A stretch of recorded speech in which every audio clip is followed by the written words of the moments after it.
순수 우리 기술로 만든 한국형 발사체 누리호가 발사 채비를 마쳤습니다. 내일 새벽 4차 발사가 예정된 가운데 최종 발사 시각은 기상 상황 등을 고려해 오늘 저녁에 확정됩니다. 이재명 대통령이 7박 10일간의 중동 아프리카 4개국 순방을 마치고 오늘 오전 서울공항에 도착합니다. 원전과 방산 등의 협력을 강화하고 국익 중심 실용 외교에 지평을 넓혔다는 평가가 나옵니다. 내란 우두머리 방조 등의 혐의를 받는 한덕수 전 국무총리의 결심 공판이 오늘 열립니다. 한 전 총리의 최후 진술과 내란 특검의 구형량에 관심이 쏠립니다. 정부가 고 이순재 배우에게 문화훈장 가운데 최고 등급인 금관 문화훈장을 추서했습니다. 발의는 내일 엄수될 예정입니다. 시청자 여러분 안녕하십니까? 순수 우리 기술로 만든 발사체 누리호의 4차 발사가 하루 앞으로 다가왔습니다. 2년 6개월 전 우리나라는 3차 발사에 성공하면서 세계에서 7번째로 자체 기술력으로 위성을 우주로 쏘아 올린 나라로 기록됐는데요. 이번엔 좀 더 무겁고 많은 위성을 더 높이 쏘아 올린다고 합니다. 발사대로 이동해 기립까지 마친 누리호는 내일 새벽 우주로 향할 계획입니다. 오늘 굿모닝 MBN 첫 소식은 김종민 기자가 보도합니다. 오전 9시 47.2m에 달하는 육중한 몸을 이끌고 누리호가 조립동을 나섭니다. 누리호가 있는 전남 고흥에 약한 비가 내리면서 예정보다 1시간가량 늦어졌습니다. 사람 걸음보다 느린 속도로 이동해 1.8km 떨어져 있는 발사대에 1시간 40분 만에 도착했습니다. 이후 오후 1시 36분 하늘을 향해 우뚝 솟은 누리호는 발사대 고정 작업까지 완료했습니다. 누리호는 이번이 4번째 발사입니다. 앞선 3번의 발사와 달리 이번엔 이렇게 어두운 야간에 진행됩니다. 누리호에 실리는 차세대 중형 위성 3호가 오로라와 대기광 관측 임무를 수행하기 위해선 빛이 없는 야간이 가장 적합하기 때문입니다. 누리호는 2년 전 3차 때보다 더 많은 13개의 위성을 싣고 우주로 향합니다. 460kg 더 무거워졌는데 50km 더 높은 고도 600km에 도달해야 합니다. 또 민간 기업인 한화 에어로스페이스가 누리호 제작부터 조립까지 총괄했고 발사 운용에도 직접 참여합니다. 우주 발사 서비스가 정부 주도에서 민간 주도 체계로 전환되기 위한 중요하고 의미 있는 첫걸음이 될 것입니다. 누리호는 내일 오전 1시쯤 발사될 예정인데 오늘 저녁 발사관리위원회를 개최해 최종 발사 시각을 발표합니다. MBN 뉴스 김종훈입니다. G20 정상회의 참석을 계기로 중동 아프리카 4개국 순방에 나섰던 이재명 대통령이 귀국길에 올랐습니다. 오늘 서울에 도착할 예정인데요. 7박 10일간의 강행군에서 어떤 성과를 냈는지 튀르키예 앙카라에서 송주영 기자가 전합니다. 한국전쟁 참전 4대 파병국 튀르키예를 방문한 이재명 대통령. 경주 불국사의 다보탑을 본떠 만든 한국전 참전 기념탑 헌화로 국빈 방문 이틀째 일정을 시작했습니다. 이후에는 동포 오찬 간담회에 참석해 튀르키예 방문 배경을 설명했습니다. 튀르키예와 대한민국은 특별한 관계로 서로 의지하고 지지하고 협력하면서 함께 가야 될 겁니다. 앞서 첫날은 공식 환영식을 시작으로 에르도안 대통령과 정상회담, 양해각서 체결, 공동 언론 발표 등 바쁜 일정을 소화했습니다. 이때 전략적 동반자 관계를 강화하는 공동성명 발표와 3건의 양해각서를 체결했습니다. 특히 원자력 양해각서는 우리나라가 시노프 제2원전사업 부지 평가 등에 적극적으로 참여할 제도적 기반을 마련했습니다. 한국의 우수한 원전 기술과 안전 운영 역량이 튀르키예의 원전 개발에 실질적으로 기여할 수 있기를 바랍니다. 1박 2일간의 튀르키예 일정을 끝으로 마무리된 중동 아프리카 4개국 순방은 경제와 외교에서 성과를 냈다는 평가가 나옵니다. 첫 방문국인 UAE에서는 AI와 원자력, 방산 등 7개 분야 협력 방안에 합의했는데 특히 UAE 스타게이트 프로젝트 참여를 이끌어낸 점이 성과로 꼽힙니다. 두 번째 방문국인 이집트에서는 포괄적 경제 동반자 협정 세파 체결을 추진하기로 했고 G20 정상회의가 열린 세 번째 방문국 남아프리카 공화국에서는 국익 중심 실용 외교 지평을 넓혀 글로벌 사우스로 외교 다각화를 했다는 평가를 받습니다. 이재명 대통령은 형제 나라 튀르키예를 마지막으로 7박 10일간의 중동 아프리카 4개국 순방을 마무리했습니다. 잠시 뒤 서울공항에 도착하는 이 대통령은 당분간 국내 현안에 집중할 전망입니다. 앙카라에서 MBN 뉴스 송주영입니다. 정치권 소식으로 이어갑니다. 장동혁 국민의힘 대표의 계속된 우향우 행보에 당내 반발이 커지고 있습니다. 당내에선 다가오는 12월 3일 계엄 1년을 맞아 중도 민심을 끌어안으면서 내년 지방선거를 준비해야 한다는 주장이 나오고 있는데요. 하지만 어제 박정희 전 대통령 생가를 방문한 장 대표는 헌정 질서가 무너지고 있어 체제를 지켜야 한다면서 이재명 정권과의 싸움을 위한 결집을 또 한 번 강조했습니다. 먼저 정예린 기자가 보도합니다. 박정희 전 대통령의 사진이 놓인 재단 앞에서 장동혁 국민의힘 대표가 고개를 숙입니다. 방명록에는 뜻이 있으면 이루고 만다는 의미의 유지경성을 적었습니다. 박정희 전 대통령 생가를 찾은 장동혁 대표는 헌정질서 파괴를 막기 위해 정부 여당과 싸우겠다고 강조했습니다. 지난 주말부터 시작된 장외투쟁. 당내 일각에선 내년 지방선거를 앞두고 강경 노선을 접고 당을 개혁하자는 목소리도 나왔지만 무너지는 체제를 지켜야 한다며 선을 그었습니다. 우리가 제대로 싸워야 된다. 그런데 그 싸우는 대상은 분명할 것입니다. 결국 이재명 정권과 더불어민주당입니다. 정부 여당의 일방적 국정 운영에 대한 우려에도 당 지지율이 정체됐다는 비판도 보수 결집이라는 지도부 방침을 바꾸진 못하고 있습니다. 중도 확장을 해야 될 때지 싸울 때냐 이 말에 동의하십니까? 우리가 이 자리에서 싸우는 건 역시 외연 확장입니다. 국민의힘은 다음 달 초까지 대구와 대전, 수도권에서 장외 집회를 열고 보수 결집과 대여 투쟁을 이어나갈 방침입니다. MBN 뉴스 정혜린입니다. 앞서 보셨듯 계엄 1년과 내년 지방선거를 앞두고도 계속되는 장동혁 대표의 대여 강경 투쟁 모드에 국민의힘 내부는 그야말로 아우성입니다. 초선 의원들은 계엄 사과를 요구했고 현직 단체장들도 후보 선출에 강성 지지층보다는 민심의 비율을 높여야 한다고 주장했습니다. 이어서 황지원 기자의 보도입니다. 국민의힘 지방선거 총괄기획단이 정한 당원 투표 70%, 여론조사 30% 경선 룰을 두고 현직 단체장들은 일제히 우려를 나타냈습니다. 더불어민주당처럼 개딸 당이 될 것이 아니라 민심을 좀 높여야 된다고 저는 생각을 합니다. 국민의 정서가 무엇인지, 시대 정신이 무엇인지 그것을 잘 우리가 파악해서 초선 의원들도 지금은 외연 확장에 초점을 맞출 때라며 지도부의 강경 모드를 대놓고 비판했습니다. 윤어게인 그런 분들의 목소리를 더 확대해서 담을 것이 아니라 정말 국민들한테 더 다가갈 수 있도록 열린 정당으로 만드는 것이. 계엄에 대한 사과와 윤석열 전 대통령과의 절연 필요성도 재차 제기됐습니다. 진정성이 느껴지려면 진솔한 사과의 표현이 들어가야 되고요. 윤어게인이라든지 부정선거와는 절연의 의미가 담겨야 된다고 생각합니다. 하지만 장동혁 대표를 비롯한 당 지도부가 당분간 강성 지지층 결집 행보를 이어갈 뜻을 내비치면서 당내 반발도 이어질 걸로 보입니다. MBN 뉴스 황지원입니다. 이번엔 사법부입니다. 더불어민주당이 검찰개혁에 이어 사법개혁안도 발표했습니다. 사법행정을 담당했던 법원 행정처를 폐지하고 퇴직 대법관은 대법원 처리 사건을 5년 동안 수임하지 못하도록 했습니다. 신영빈 기자가 전합니다. 더불어민주당이 입법 공청회를 열고 이른바 4대 사법행정 개혁안을 발표했습니다. 핵심은 법원의 인사, 행정, 예산을 총괄해온 법원행정처를 폐지하고 사법행정위원회를 새로 만드는 겁니다.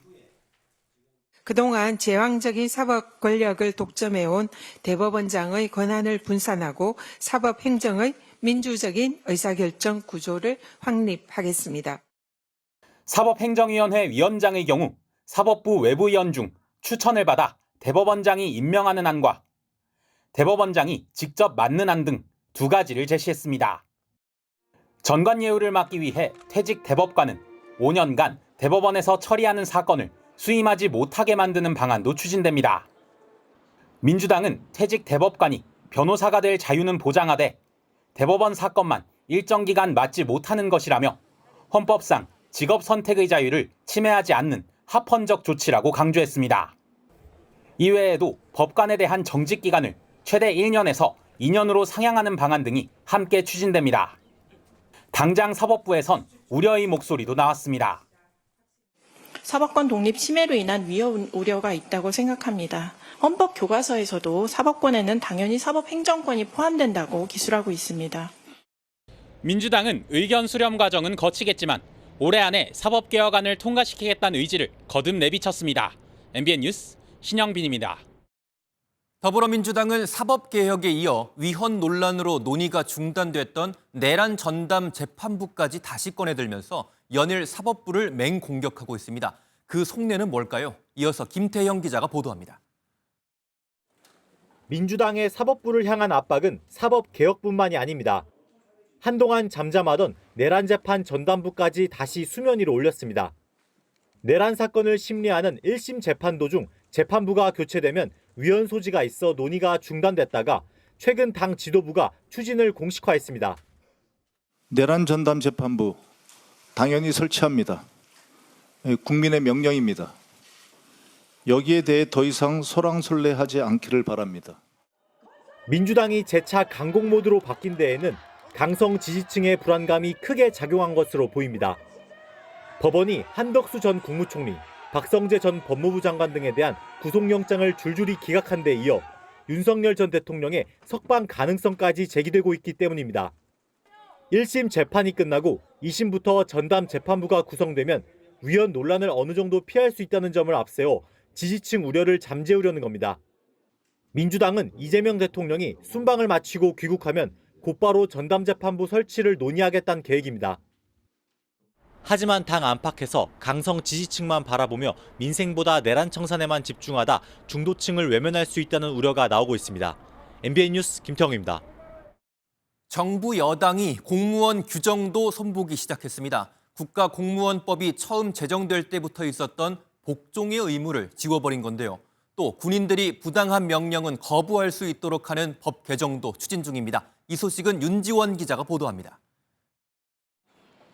1949년 국가공무원법 제정 당시 도입된 복종의 의무.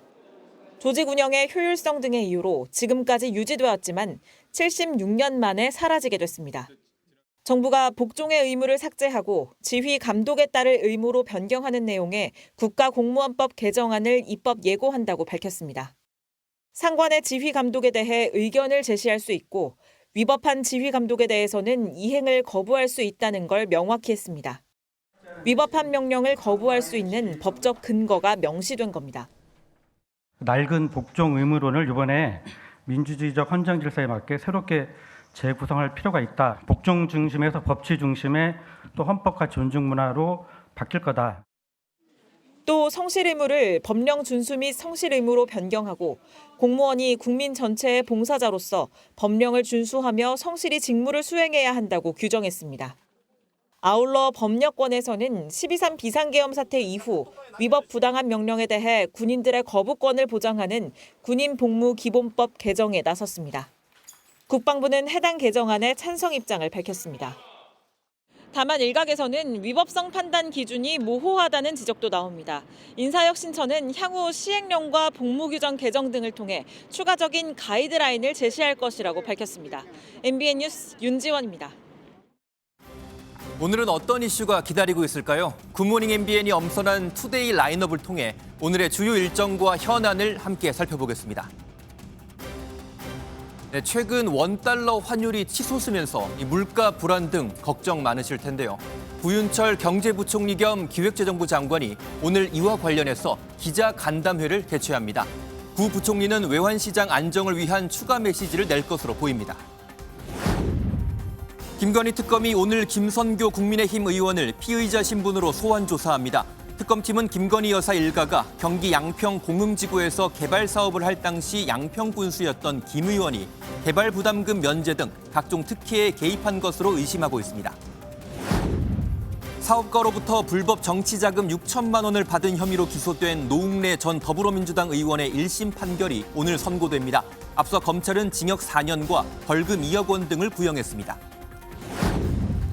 국내 간편결제 사업자 1위 네이버 파이낸셜과 가상자산 거래소 1위 업비트를 운영하는 두나무가 오늘 각각 이사회를 열고 양사의 합병 안건을 상정해 의결할 전망입니다.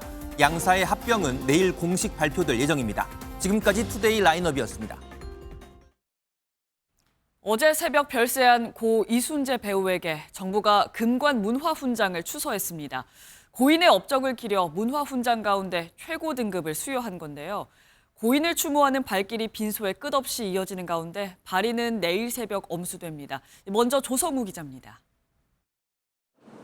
배우 고 이순재 씨의 마지막 길은 외롭지 않았습니다. 빈소를 찾은 후배들은 고인과의 추억을 떠올리며 눈시울을 붉혔습니다. 야인시대, 꿈의 궁전, 장희빈을 같이 했습니다. 늘 격려해 주시고 버팀목이 되주셨던 이순재 선생님 편히 쉬십시오. 수십 년간 함께 달려온 원로 배우는 안타까움을 감추지 못했습니다. TBC에서부터 한 55년간 때로는 아버지처럼 때로는 형님처럼 늘 가까이 지냈던 분이라서 근데 한편으로는 너무 오랫동안 고생하셨어요. 밝은 미소를 띤 고인의 사진 옆에는 금빛 훈장이 놓였습니다. 최휘영 문화체육관광부 장관은 어제 저녁 빈소를 찾아 고인에게 추서된 금관 문화훈장을 전달했습니다. 선생님께서는 연극, 영화, 방송을 아우르며 70년의 세월 동안 늘 우리 국민과 함께하며 문화훈장은 문화예술 발전에 이바지한 자에게 수여하는 훈장인데 그중 금관 문화훈장은 최고의 영예입니다. 이번 문화훈장은 고인의 세 번째 문화훈장으로 고인은 지난 2002년과 2018년에 각각 보관 문화훈장과 은관 문화훈장을 수훈한 바 있습니다. 배우가 금관 문화훈장을 받는 것은 지난 2021년 윤여정과 2002년 이정재 이후 3년 만입니다. 고 이순재 씨의 발인은 내일 오전 6시 20분에 엄수됩니다. MBN 뉴스 조성우입니다. 대바리 아저씨, 꽃보다 할배, 야동 순재까지 고 이순재 씨를 부르던 다양한 이름만큼이나 남긴 활동의 스펙트럼 역시 다채롭습니다. 70년간 장르와 매체를 넘나들며 새로운 도전을 멈추지 않았던 영원한 현역 배우의 삶을 심가현 기자가 돌아봤습니다. 대학교 3학년 시절 첫 연극 무대에 올라 연기의 매력에 빠져든 23 청년. 1964년 TBC 일기로 본격 활동을 시작해 현역 최고령 배우가 되기까지 남긴 드라마와 영화만 300편이 넘습니다. 1990년대 초 제14대 국회의원으로 잠시 정계에 발을 들였지만 고인을 행복하게 한 건 연기뿐이었습니다. 다시 돌아온 브라운관에서 허준의 스승으로 사랑이 뭐길래 대바리 아버지로 활약하며 전설적 시청률을 견인했습니다. 무게감 있는 배역들이 익숙할 70대에 들어서 선택한 장르는 시트콤이었습니다. 그거 재밌습니다. 욕을 하니까 안 할 수 없고 그래 했더니 그렇게 별로 나보고 야동 불러낸다고 했어요. 80대에는 첫 여행 예능. 구순을 앞두고는 역대 최고령으로 연극 리어왕에 도전하는 고인의 열정은 생이 허락하는 순간까지 계속됐습니다. 나이 먹었다고 주저앉아서 어른 행세하고 대우나 받으려고 주저앉으면 늙어버리는 거고 난 아직도 한다고 하면 되는 거예요. 모두가 인정하는 국민 배우였지만 늘 겸손했습니다. 바로 보게 되면 스타들이 그분들을 그렇게 귀하게 생각 안 하는 사람들이 있는 것 같아. 악수하는 사람 한 사람 감사해라. 평생 신세를 지고 많은 도움을 받았다. 무대 인생 69년 영원한 배우는 팬들에게 고마움을 전하고 또 다른 무대를 찾아 하늘로 떠났습니다. MBN 뉴스 심가현입니다.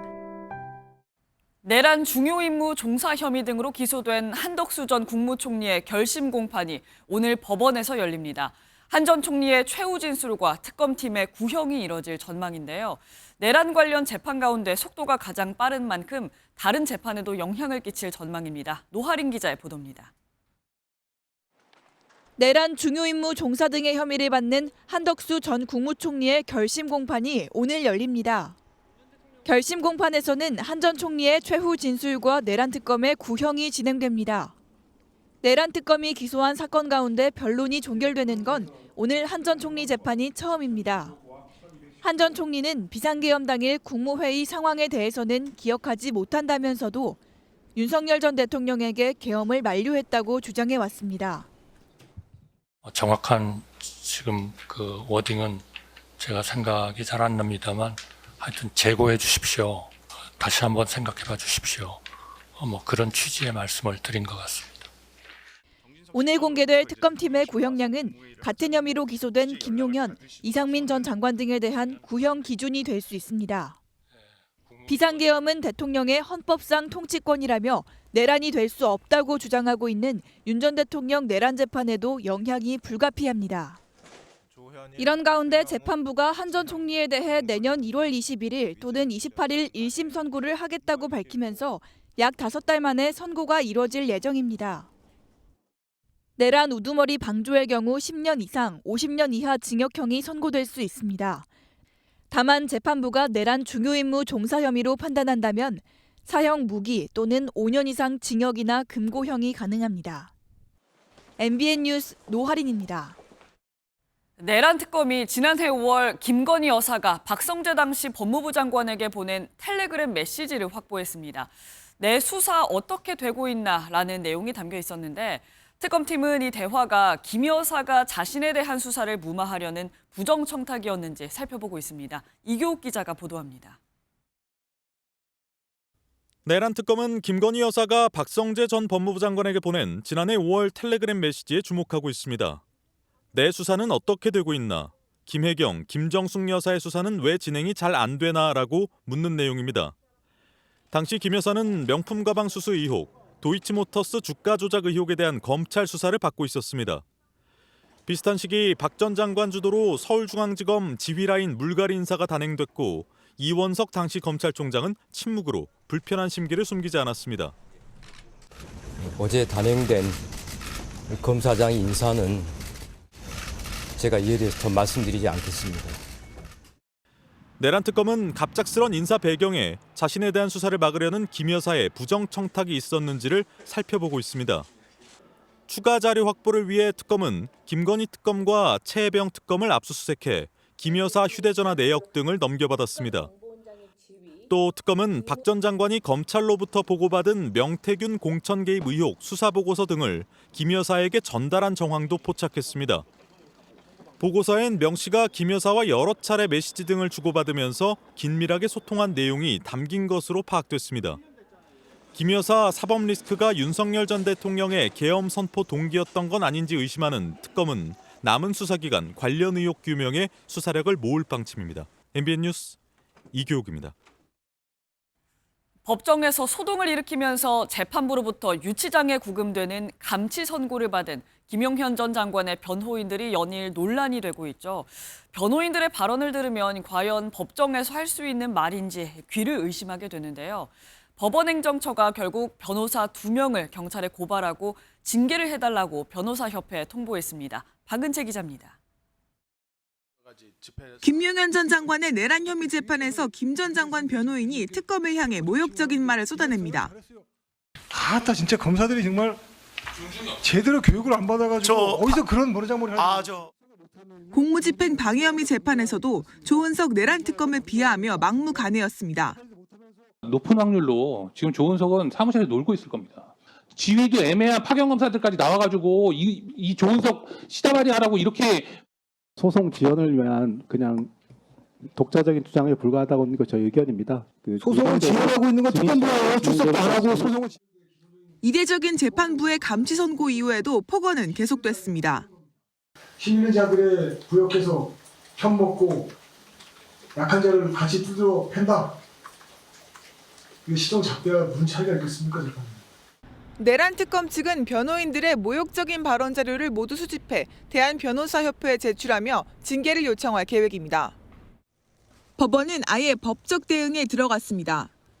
법원 행정처장은 어제 표현의 자유의 한계를 넘어 모욕, 소동 행위로 재판을 방해했다며 변호인 2명을 법정 모욕, 명예훼손 혐의로 경찰에 고발했습니다. 또 대한변협에 징계 사유를 통보했습니다.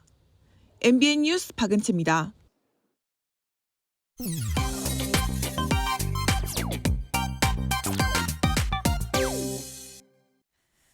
비상계엄 당시 체포 대상자 명단에 의외 인물이 등장했습니다. 바로 가수 김호중 씨가 있었다는 황당한 법정 증언이 나온 건데요. 거기 보면 김어준 씨 있지 않습니까? 방첩사 요원들은 김호중이라고 알고 있었더라고요. 누군지 모르니까요. 수사단장은 정치에 관심이 없어서 그러다가 뭐 누가 뭐 김어준 아니냐 그래가지고 뭐 김어준인 것 같다. 방송인 김어준 씨를 가수 김호중 씨로 오인하고 벌어진 해프닝이었는데요. 당시 가수 김호중 씨는 음주운전 뺑소니 혐의로 수감 중이었죠. 누리꾼들은 이미 구속된 김호중을 또 체포하냐, 저 증언이 사실이어도 사실이 아니어도 문제다 등 싸늘한 반응을 보였습니다. 체포 명단 자체가 그만큼 엉성했다는 주장이 받아들여질지 향후 재판 과정에서 중요한 쟁점으로 떠오를 가능성이 커 보입니다. 영원한 현역 원로 배우 이순재 씨의 갑작스러운 별세 소식에 오랜 동료이자 벗이었던 배우 신구 씨가 슬픔을 전했습니다. 한 언론과의 인터뷰에서 신구 씨는 연예계에 아주 필요한 분이고 더 계셔야 할 분인데 아쉽고 안타깝다, 슬프기도 하다라고 전했는데요. 쉬지 않고 연극을 했다는 것이 귀감이 되는 분이라고 떠올리기도 했습니다.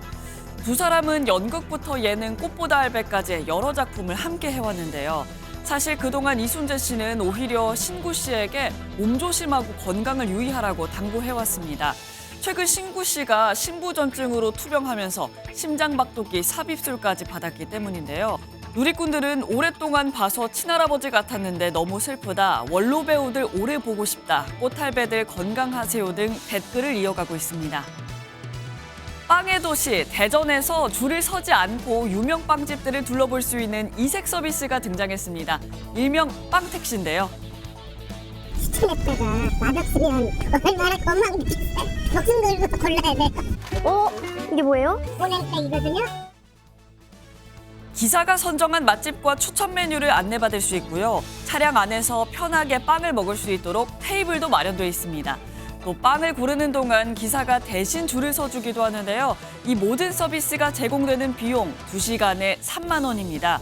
누리꾼들은 가성비 최고다, 줄 서주는 게 대박인 듯, 빵순이, 빵돌이 필수 코스다 등 긍정적인 반응을 보이고 있습니다. 지금까지 인터넷 와글와글이었습니다. 사건 사고 소식입니다. 부산의 한 도로에서 유턴하던 차량이 30대 어머니와 7살 딸을 덮쳤습니다. 이 사고로 초등학교 1학년 딸은 숨지고 어머니는 크게 다쳤습니다. 안진우 기자가 보도합니다. 흰색 차량 한 대가 오르막길을 따라 삼거리로 진입합니다. 천천히 핸들을 꺾어 유턴하는 순간 갑자기 속도가 높아지더니 아파트 담벼락을 들이받고서야 멈춥니다. 갑작스런 사고에 놀란 시민들이 모여들고 사고 차량 운전자는 차에서 빠져나옵니다. 운전수가 내리지도 못하고 그러게 있는데 우리 같이 있던 일행이 가서 문 열고 왜 그러냐 하니까는 급발진했다, 유턴하려고 했다. 사고 차량은 아파트 담벼락을 들이받기 직전 펜스를 뚫고 보행자 2명을 그대로 치었습니다. 이 사고로 초등학교 1학년 딸은 숨지고 30대 엄마는 중상을 입었습니다. 다치신 분은 막 저기서 막 소리 지르고 살려주세요 하고 막 얘한테 자기도 부상을 입었는데 자기 딸이 우선이니까. 사고가 난 곳은 좌회전이나 유턴이 가능한 장소였습니다. 실선이 끝나고 점선이 표시돼 있어서 유턴 금지나 좌회전 금지가 명확하게 표시가 안 돼 있으면 가능한 도로로 판단을 합니다. 50대 운전자는 음주 상태는 아니었던 것으로 확인됐습니다. 경찰은 운전자와 차량 블랙박스 등을 토대로 정확한 사고 경위를 조사하고 있습니다. MBN 뉴스 안진우입니다. 외식 사업가이자 유명 방송인인 백종원 씨가 갖가지 논란에 휩싸이면서 수차례 대국민 사과를 했었죠.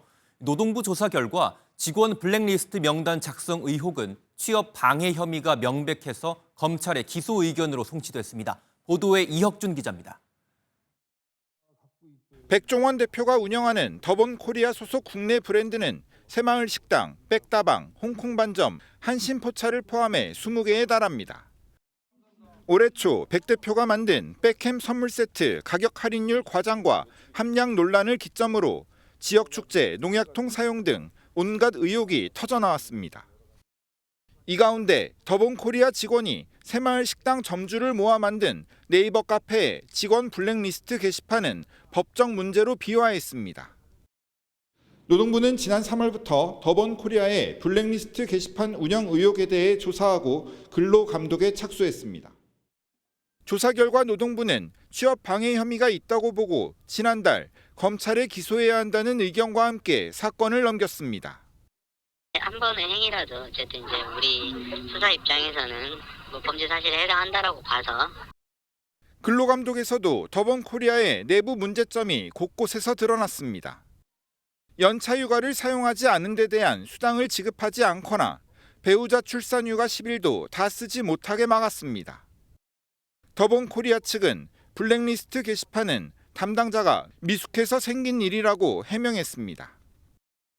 근로기준법에 위촉된다라는 걸 담당자가 그 당시에는 몰랐고. 근로기준법 40조에선 근로자의 취업을 방해할 목적으로 명부를 작성하거나 통신을 해선 안 된다고 금지하고 있습니다.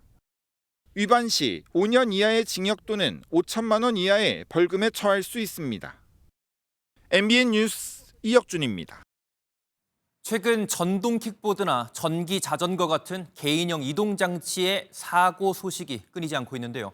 안타까운 사고가 반복되지 않도록 경찰이 대대적인 단속에 나섰습니다. 심동욱 기자가 현장에 다녀왔습니다. 차량과 이륜차가 뒤섞여 오고 가는 도심 한복판. 경찰이 이륜차와 전동 킥보드를 대상으로 불시 단속을 벌입니다. 단속이 시작된 지 30분 만에 헬멧을 쓰지 않고 전동 킥보드를 타던 학생이 적발됐습니다. 운전면허 역시 갖고 있지 않았습니다. 나중에 경찰서에서 연락이 올 거예요. 부모님하고 상의해서 날짜 맞춰가지고 조사 받으러 오세요. 인도에서 전기자전거를 몰던 50대 남성도 단속을 피하지 못했습니다. 경찰 확인 결과 이 남성도 면허가 없는 상태로 운전대를 잡았습니다. 조금 억울한 면이 있네요. 저희가 배달용으로 샀을 때 인도도 겸용이 가능하다고 다닐 때 그렇게 했기 때문에 배달에 도움이 될까 하고. 배달 시간을 맞추려 끼어들던 오토바이도 적발됐습니다. 배달 시간 지체될까 봐 만약 늦으면 또 고객이 취소하면 혹시 잘못되면 제가 물어야 되니까. 지난 2022년부터 지난달까지 약 4년 동안 이륜차 교통사고는 11,000여 건으로 조사됐는데 사망자만 127명으로 나타났습니다. 2시간 동안 이뤄진 단속에서는 모두 270건이 적발됐는데 이 가운데 이륜차의 신호 위반은 32건으로 가장 많은 비율을 차지했습니다. 서울경찰청은 안전한 운행 문화가 정착될 수 있도록 앞으로도 이륜차 단속 기조를 강화하겠다고 밝혔습니다. MBN 뉴스 심동욱입니다. 요즘 서울 곳곳에 무인 인형 뽑기 가게 참 많은데요. 새벽 시간에 이러한 무인 가게만 노려 연쇄 절도 행각을 벌인 뒤 1,400만 원을 들고 나라는 20대가 경찰에 붙잡혔습니다. 경보음이 울리는데도 아랑곳하지 않고 범행을 이어갔습니다. 최하원 기자의 단독 보도입니다. 헬멧과 마스크로 얼굴을 가린 남성이 무인 인형 뽑기방 앞을 서성거리다 안으로 들어갑니다. 5분 뒤 가게에서 나와 흰 비닐봉지를 오토바이 배달통 안에 집어넣습니다. 그런데 이 남성 1시간 정도 뒤 다른 인형 뽑기방에 들어섭니다. 잠시 뒤 3중 잠금 장치가 돼 있는 지폐교환기를 연장을 이용해 뜯어버립니다. 이후 현금 뭉치를 흰 봉투에 재빠르게 담은 뒤 곧바로 가게를 나갑니다. 지난 23일 새벽 3시부터 20대 남성 A씨가 서울 강서구 무인 인형 뽑기방 4곳을 돌아다니며 절도 행각을 벌이는 모습입니다. 지폐교환기를 이제 부시고 돈을 훔쳐가는 모습을 보고 좀 많이 놀라고 좀 당황스러웠어요. 아직도 이런 사람이 있다는 게. 피해 점주는 CCTV로 범행 장면을 목격한 뒤 경보를 울렸지만 A씨는 이를 무시한 채 500만 원 정도의 현금을 들고 빠져나간 것으로 나타났습니다. A씨는 범행 2시간 만에 현금 1,400만 원을 들고 오토바이를 타고 도주한 것으로 조사됐습니다. 하지만 신고를 받고 출동한 경찰은 동선을 추적해 지난 24일 오후 1시쯤 경기도 화성에서 이 남성을 긴급 체포했습니다. A씨는 경찰 조사에서 자신의 범행을 부인하는 취지로 진술한 것으로 전해졌습니다. 서울 강서경찰서는 절도와 재물손괴 혐의로 A씨에 대한 구속영장을 신청할 예정입니다. MBN 뉴스 최하원입니다. 전문 예술인을 양성하는 한국예술종합학교에서 학교폭력 4호 처분을 받은 수험생을 합격시킨 사실이 드러나 논란이 일고 있습니다. 교육부는 올해부터 학폭 조치 사항을 입시에 반영하도록 조치했는데 문체부 소속인 한예종은 생활기록부를 보고도 입시에 적용하지 않은 것으로 나타났습니다. 정희진 기자가 단독 보도합니다. 서울 서초구에 위치한 국립대학 한국예술종합학교입니다. 올해 치러진 입시 전형에 합격한 A군이 과거 학교폭력 4호 처분을 받은 사실이 뒤늦게 드러났습니다. 학폭 4호 처분은 사회봉사에 해당하는 공식 징계로 생활기록부에도 적시되며 국립대 입시 기준으로 무려 50점이나 감점돼 당락에 큰 영향을 미칠 수 있습니다. 그런데 MBN 취재 결과 A군은 고등학교 재학 당시 여학생에게 폭언과 폭행을 한 혐의로 검찰에 송치됐다가 합의를 한 것으로 나타났습니다. 그 일 이후 단 한 번의 사과도 받지 못했고 가해자와 마주칠까 두려워 10년 넘게 해오던 전공을 그만둘 정도로 많이 힘들어했습니다. 교육부는 올해부터 모든 대학이 학교폭력 조치 사항을 의무적으로 평가에 반영하도록 했습니다. 하지만 한예종은 문화체육관광부 소속 국립대학이라는 이유로 교육부의 학폭 평가 지침을 따르지 않았습니다. 한예종은 서류 전형에서 가해 학생의 생활기록부를 검토했지만 학폭에 따른 감점 기준이 없어 반영은 하지 않은 것으로 나타났습니다. 문체부는 이 사안에 대해 엄중하게 보고 있다면서도 대학 측과 논의는 하지 않았다고 밝혔습니다. 대학의 자율성이 되게 중요한 부분이기 때문에 한예종에서는 대입에 관한 사항이기 때문에 저희랑 협의하거나 그러지 않습니다. 한예종 측은 MBN 취재진에 내부적으로 논의는 있었지만 내년부터 학교폭력 여부를 입시에 반영하겠다고 해명했습니다. 수능으로 들어온 학교가 아니다 보니까 전형 자체가 좀 빠릅니다. 내년부터 반영을 하려고 계획은 하고 있었던 건데요. 다만 최종 입학 허가 단계는 아니라며 위원회를 거쳐 A군에 대한 조치를 검토 중이라고 밝혔습니다. MBN 뉴스 정혜진입니다. 2026학년도 대학 수학 능력 시험 정답이 최종 확정됐습니다.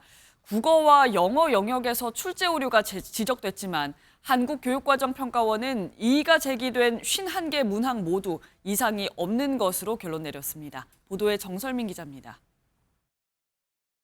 2026학년도 수능 영어 영역 24번 문항입니다. 글의 제목을 찾는 3점짜리 문제인데 지문에 없는 단어가 정답에 포함됐다며 항의가 쏟아졌습니다. 전체 이의 신청 675건 가운데 400건가량이 이 문항에 집중됐습니다. 국어 영역에서도 출제 오류 지적이 잇따랐습니다. 단순 관점 이론에 관해 묻는 3번 문항과 철학자 칸트의 인격 동일성을 다룬 17번 문항은 대학 교수들이 나서 오류를 주장했습니다. 하지만 한국교육과정평가원은 수능 문제와 정답에 모두 오류가 없는 것으로 결론 내렸습니다. 외부 전문가와 함께 이의가 제기된 51개 문항을 심사한 결과 모두 이상이 없다고 판단한 겁니다. 평가원은 특히 논란이 된 국어와 영어 영역 문항에 대해서는 왜 이상이 없는지 상세한 설명을 덧붙였습니다. 1993년 수능이 도입된 이후 평가원이 출제 오류를 인정한 건 단 7차례, 9개의 문항에 그칩니다. 올해 불수능으로 이의 제기가 작년의 2배로 늘었지만 평가원의 판단으로 출제 오류 논란은 일단락됐습니다. 이로써 올해 수능은 정답이 확정됐고 수험생들은 다음 달 5일 성적표를 받게 됩니다. MBN 뉴스 정살민입니다.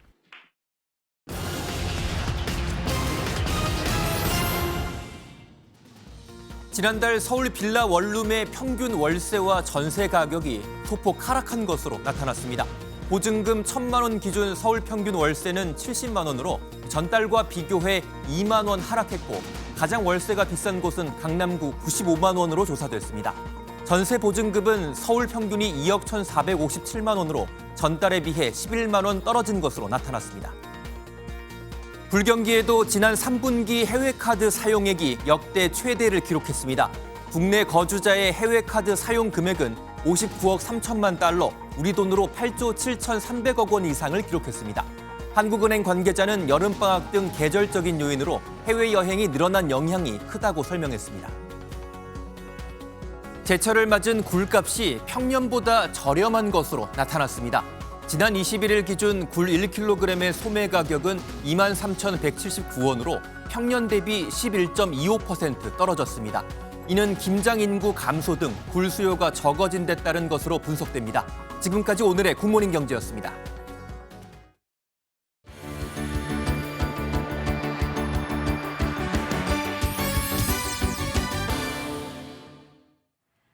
굿모닝 월드입니다. 동물원에서 전해온 기쁜 소식으로 시작합니다. 내년 초 새 생명이 탄생한다는 소식인데요. 먼저 미국 워싱턴 DC로 가보시죠. 워싱턴 DC의 스미스소니언 국립동물원. 나란히 건초를 먹는 12살 암컷 코끼리 니린과 44살 수컷 코끼리 스파이크 부부인데요. 사육사가 주는 땅콩과 사과도 곧잘 받아먹는 니린. 초음파를 촬영해보니 뱃속 아기 주머니에 뭔가 보이네요. 임신을 한 겁니다. 이 동물원에서 아시아 코끼리가 자연 임신을 한 건 25년 만에 처음이라고요. 멸종 위기종인 아시아 코끼리 전 세계에 5만 마리도 안 남았다는데요. 내년 초 무사히 새 생명이 탄생하길 기원합니다. 태국에선 죽음의 문턱까지 갔다가 살아 돌아온 여성이 화제입니다. 대체 어떤 일이 있었던 걸까요? 관에 누워있는 여성이 얼굴과 팔을 조금씩 움직입니다. 주변에선 믿기지 않는다는 듯 영상을 찍으며 놀란 표정인데요. 태국에서 죽은 줄 알았던 여성이 화장 직전 깨어나 관을 두드려 자신이 살아있다는 걸 알린 겁니다. 정말 기적 같은 일이죠. 여성은 2년 동안 누워서 생활했고 이틀 전 숨을 멈춘 것처럼 보였다는데 알고 보니 저혈당으로 의식을 잃은 거였다고요. 천만다행으로 다시 삶을 이어가게 된 여성, 곧바로 병원으로 이송돼 안정을 찾았다네요. 고객의 머리뿐 아니라 마음까지 어루만져주는 곳, 미용실은 때론 상담소가 되기도 하죠. 이곳에서 가장으로서 홀로 가족을 지켜내야 했던 여성이 60년 만에 가위를 내려놓게 됐는데요. 그 순간 함께 하시죠. 평범해 보이는 미국의 한 미용실. 이곳엔 남다른 손길의 소유자가 있습니다. 가위질에 인생을 바친 미용사 넬 할머니가 60년 넘게 이어온 일에 이제 마침표를 찍게 됐습니다. 마을 사람들은 넬 씨의 은퇴를 축하하며 감사장도 전달했는데요. 이 미용실은 온 동네 사람들이 모여들어 마을의 심리 상담소이자 사랑방이었다죠. 넬 씨는 주민들의 응원에 시원섭섭한 웃음으로 화답했는데요. 홀로 자녀들을 책임지느라 고생하신 만큼 여생은 건강도 더 챙기면서 본인을 위한 삶을 사셨으면 좋겠네요. 지금까지 굿모닝 월드였습니다. 갈등 수위를 높여가던 미중 관계가 평화 모드에 들어가는 모양새입니다. 어제 양측 정상이 약 1시간의 긴 통화를 나눈 데 이어서 내년에만 4차례의 만남이 있을 것이라는 전망이 트럼프 행정부에서 나왔습니다. 강재묵 기자가 보도합니다. 도널드 트럼프 미국 대통령과 시진핑 중국 국가주석이 내년에 모두 4차례 정상회담을 할 것이란 전망이 나왔습니다. 스콧 베선트 미국 재무장관은 언론 인터뷰에서 트럼프 대통령이 베이징을, 시 주석이 미국을 각각 국빈 방문할 예정이라고 밝혔습니다. 양국 정상이 1시간가량 통화를 통해 더욱 안정적인 관계를 구축했다고 강조했습니다. 이어 내년 미국에서 열릴 G20 정상회의, 중국에서 열리는 APEC 정상회의에도 미중 정상이 각각 참석할 예정이라고 밝혔습니다. And President Xi discussed continuing to stay in correspondence following their very productive meeting in South Korea. 다만 미중 관계는 항상 경쟁자로 있을 것이라며 매우 자연스러운 일이라고 덧붙였습니다. 중국도 두 정상 간의 통화가 매우 건설적이었다고 밝혔습니다. 两国元首就共同关心的问题进行沟通，对于中美关系稳定发展十分重要。 특히 중국 관영 매체는 트럼프 대통령이 대만 문제가 중국에 얼마나 중요한지 이해한다 전했다고 강조했습니다. 최근 갈등을 겪고 있는 일본을 간접적으로 압박하려는 의도라는 분석입니다. 내년 미중 정상의 교차 방문이 실제 성사된다면 대만 문제를 포함한 안보 현안 등에서 실질적인 논의가 오갈 것이란 전망도 나옵니다.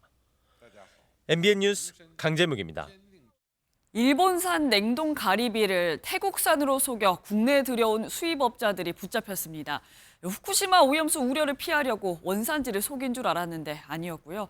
역시나 그저 돈 때문이었습니다. 박상호 기자입니다. 한국인이 운영하는 태국의 한 수산물 가공 공장입니다. 부산 세관과 식약청 직원들이 공장 안으로 들어가 보니 가리비 가공 작업이 한창입니다. 모두 한국으로 수출할 물량입니다. 가리비의 원산지를 살펴보니 태국이 아닌 일본입니다. 이거 다 일본산 맞죠? 예. 가리비 수입업자는 태국 공장 대표에게 원산지를 둔갑시켜주는 대가로 돈을 더 얹어줬습니다. 후쿠시마 오염수 방류 이후 일본산 수산물을 꺼리는 사람들이 늘어난 데다 수입 관세를 아끼려는 꼼수가 더해졌습니다. 이 남성의 가리비 수입 신고 금액은 모두 7억 원. 만약 일본에서 바로 수입했다면 20%의 관세를 물어야 하지만 태국을 거쳐 태국산 수산물로 둔갑해 들어오면 세금을 안 내도 된다는 점을 노린 겁니다. 태국과는 한 아세안 FTA가 맺어졌기 때문인데 수입 단가로만 1억 4천만 원 차이가 납니다. 그 관세 안 내도 되니까 원가가 절감되고 일본산으로 하는 것보다 또 잘 팔 수 있으니까 그 두 가지가 다 충족되는 거예요. 관세청과 식약처는 수입업자와 태국 공장 대표 2명을 검찰에 넘기고 동남아에서 들어오는 수산물에 대해선 유전자 검사를 강화하기로 했습니다. MBN 뉴스 박상호입니다. 비가 한 차례 지난 뒤 공기가 다시 차가워졌습니다. 현재 서울의 기온 3.8도로 어제 아침보다 4도 정도 낮게 출발하고 있고요.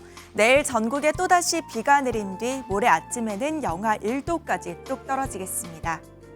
내일 오전부터 전국에 비가 내리기 시작해 저녁에는 대부분 그치겠고요.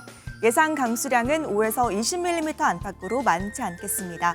다만 강원 산지에는 3에서 8cm, 전북 동부 높은 산지에는 1에서 5cm의 눈이 내려 쌓이겠습니다. 한편 오늘도 대기 정체가 이어지면서 공기가 탁한 곳이 있겠습니다. 수도권과 강원, 세종은 오전까지, 충북과 영남 지역은 종일 초미세먼지 농도 나쁨 수준 보이겠습니다. 이 시각 현재 기온 보겠습니다. 춘천 5.2도, 안동은 1.2도로 출발하고 있습니다. 낮 기온은 서울이 10도, 대전과 광주 12도, 부산은 16도까지 올라서 일교차가 크겠습니다. 다가오는 주말에는 수도권과 강원 영서에 비 소식이 있습니다. 날씨였습니다. 저희는 내일 아침 7시에 더 알찬 소식으로 돌아오겠습니다. 건강하고 행복한 하루 보내시기 바랍니다. 고맙습니다.